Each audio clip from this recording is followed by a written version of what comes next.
মাত্র 10 টাকা দামে একটা নুডলস দিয়ে যে কোনো সময় ছোটোখাটো একটা নাস্তা বানিয়ে খাওয়া যায়। তো আজকে দেখাবো সেই প্রসেস। একদম সিম্পল, একদম সিম্পলের মধ্যে খুব ভালো একটা নাস্তা। প্রথমে আমি একটা চুলোর ভিতর পানি গরম করতে দিয়ে দিয়েছি। ছোটো একটা প্যান নিয়েছি, সেই প্যানের ভিতর পানি গরম করতে দিয়েছি। অলরেডি পানি গরম হচ্ছে, যে দেখা যাচ্ছে। তো এর ভিতর আমরা নুডলসটা দিয়ে দিব। পানিটা একটু গরম হোক, দেখাচ্ছি। উপকরণও তেমন বিশেষ কিছু লাগছে না, জাস্ট দু একটা কলি ধনিয়া পাতা আর একটা কাঁচামরিচ, মাঝখান থেকে দুভাগে ভাগ করা। ধনিয়া পাতাটা যদি গ্রিন হয় তাহলে খুব ভালো হয়, টাটকা হলে ভালো হয়। আর এই দুটোর কম্বিনেশন যে অসাধারণ একটা মজা নিয়ে আসবে সেটা রান্না করার সময় বলবো। লিচু লিচু খেতে ইচ্ছে করে না, ফল কম খাই। যাই হোক, রান্না করে চলে যাই। আমি সবগুলো উপকরণ একসাথে করে রেখে দিয়েছি, আর এদিকে পানিও গরম হয়ে এসেছে। তো আমি দিয়ে দেব নুডলসটা। আমি প্যাকেটটা কেটে প্যাকেটের উপর রেখে দিয়েছি, মশলাটা ভেতরে হয়ে গিয়েছে। নুডলসটা আমরা পানিতে দিয়ে দিলাম। এরপর মশলার প্যাকেট রেডি করবো, দিতে হবে। এই তো পাওয়া গেছে। মশলা প্যাকেটটা আমরা ইউজ করবো একটু পর। নুডলসটা সিদ্ধ হতে থাক, তারপর মশলাটা ইউজ হবে। নুডলস প্রায় হয়ে এসেছে, পানিগুলো ছেড়ে দিয়েছে, পানিও কমে গিয়েছে। এমন অবস্থায় আমরা দিয়ে দিব ধনিয়া পাতাগুলো।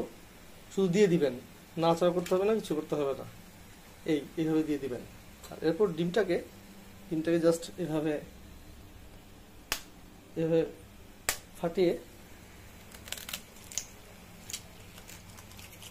খোসা পড়ে গেছে, সমস্যা সরিয়ে দেবো, দিয়ে দিবেন। ক্যামেরা ধরে রেখে এ ধরনের কাজগুলো করতে একটু কষ্টই হয়। খোসা দুটো ফেলে দিলাম। এখন ডিমটা মাঝখানে আছে, নাড়াচাড়া করা যাবে না। এখন মশলাটা ব্যবহার করতে হবে। আমি অলরেডি মশলা অনেকখানি ছড়িয়ে দিয়েছি, আপনাদের দেখানোর জন্য আরেকবার দেখাচ্ছি। মাঝখানে কিছুটা দিবেন, ডিমের উপর কিছুটা দিবেন, আর কোনো নাড়াচাড়া করবেন না। এখন একটু ঢাকনা দিয়ে এটাকে ঢেকে দেবেন, আর ফ্লেমটা কিছুটা কমিয়ে দেবেন। কিছুটা বেশ ভালোই কমিয়ে দেবেন। যেমন আমি রাখছি আমার আন্দাজের মতো, দেখে নিন। আপনাদের মতো রাখবেন না, আটটু আলাদা হবে, আটটু কমবে, আটটু আলাদা ভালো হয়। এই আছে, একদম সুন্দর একটা আঁচ, মিডিয়াম এই আছে। এটাকে এভাবে রাখবেন। ধনিয়া পাতা আর কাঁচামরিচের যে ফ্লেভারটা আসবে রে ভাই! রেসিপি যে কোনো ছোট একটা 10 টাকা দামের একটা নুডলস, সাথে 15 টাকা দিয়ে একটা ডিম। বাসায় তো ধনিয়া পাতা আর কাঁচামরিচ থাকেই, তো সেগুলো, পেঁয়াজও দরকার নেই। সেগুলোর সমন্বয়ে একটা অসাধারণ নাস্তা। যখন খুশি তখন বানিয়ে খাবেন ভাই, অসাধারণ টেস্ট। তো হয়ে গেলে আপনাদেরকে দেখাচ্ছি। ভাই রে ভাই, দেখতে যা হয়েছে না, ঘ্রাণ যা বের হয়েছে। ওই যে আমরা অনেকে খাই না ডিম চিতই পেটার ভেতর যে ডিম দেয়, অনেকটা সেরকম হয়েছে। অনেকটা সেরকমই লাগবে খেতে, কিন্তু এটা খেতে হবে কাঁটা চামচ দিয়ে। আমি কিভাবে খাবো সেটা আচ্ছা চেষ্টা করবো দেখানোর জন্য, যে খেতে কেমন হলো সেটা রিভিউ জানার চেষ্টা করবো। কিন্তু এটা গরম গরম খেতে খুব মজা, এটা খাওয়ার সময় কোনো কাজ করা উচিত না। তো আমার নাস্তা রেডি। মাত্র 25 টাকায় এত সুন্দর একটা খাবার ঘরে তৈরি করে খাবেন, সেটা কিন্তু খুব, তাও আবার একটা মজাদার খাবার। বিষয়টা কিন্তু একদম সিম্পল কোনো ব্যাপার না। যাই হোক, শুরু করি। এটা গরম গরম খেতে হয়। এখানে দেখুন, এই যে ডিমটা পোস হয়ে আছে, নুডলসটাও সুন্দর কুক হয়েছে। নুডলসটা টেস্ট করি। বিসমিল্লাহির রহমানির রহিম।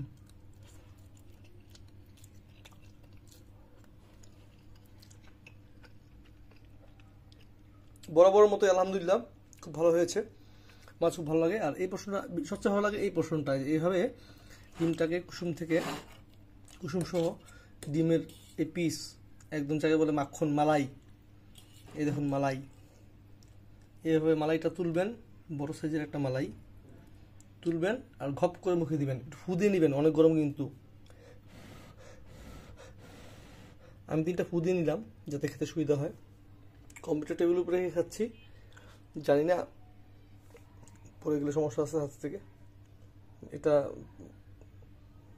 কম্পিউটার টেবিল উপরে নিয়ে খাওয়া ঠিক হয়নি, এটা ডাইনিং টেবিলে বসে খাওয়া উচিত ছিল। যাই হোক, এনজয় করে থাকি। ওয়াও,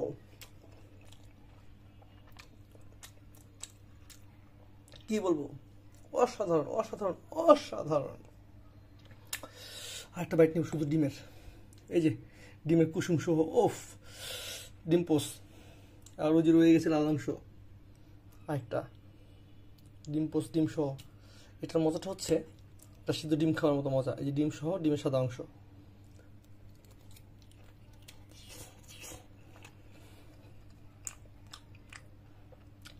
পেটও ভরে যাবে, খেতে অনেক সুস্বাদু, ঘরে তৈরি। আমার কিন্তু কাঁচামরিচটা খাওয়ার দরকার নেই। যাই হোক, যেটা বলছিলাম, খেতে অনেক সুস্বাদু, ঘরে তৈরি। আপনারা চাইলেই ঘরে এরকম সুন্দর সুন্দর রেসিপি বানিয়ে খেতে পারেন। আর আমার এই ভিডিওটা যদি আপনাদের ভালো লাগে, একজন নতুন ইউটিউবার হিসেবে আমাকে লাইক এবং সাপোর্ট করে যাবেন, আমার ভিডিওগুলো শেয়ার করবেন। আমি একদম নিউ, তো আপনাদের সাপোর্ট আশা করতেছি, ইনশাল্লাহ ভালো কিছু দিতে পারবো। আমি একজন ছোটোখাটো গেমারও বটে। এটা আমার একটা ছোটো একটা গেমিং পিসি, গেমিং নিয়েও কন্টেন্ট তৈরি করি, কিছু গেমিং চ্যানেল আছে একটা। আর এই ব্লগে যে ভিডিওগুলো আপনারা দেখেন সেগুলো সাধারণত আমার লাইফস্টাইল এবং বিভিন্ন ধরনের টিপসের উপর হয়ে থাকে, এবং আমার কাছে পার্সোনাল ভিডিও থাকে, কারণ আমার কাছে এগুলো কোনো ম্যাটার না। লাইফ মানে ফান। আমার চ্যানেল নাম হচ্ছে টাইম পাস উইথ মারুফ, জীবন মানেই আনন্দ। তো আজকে এই পর্যন্তই, ভালো থাকবেন সবাই, ইনশাল্লাহ আবার দেখা হচ্ছে। আল্লাহ হাফেজ, আসসালামু আলাইকুম।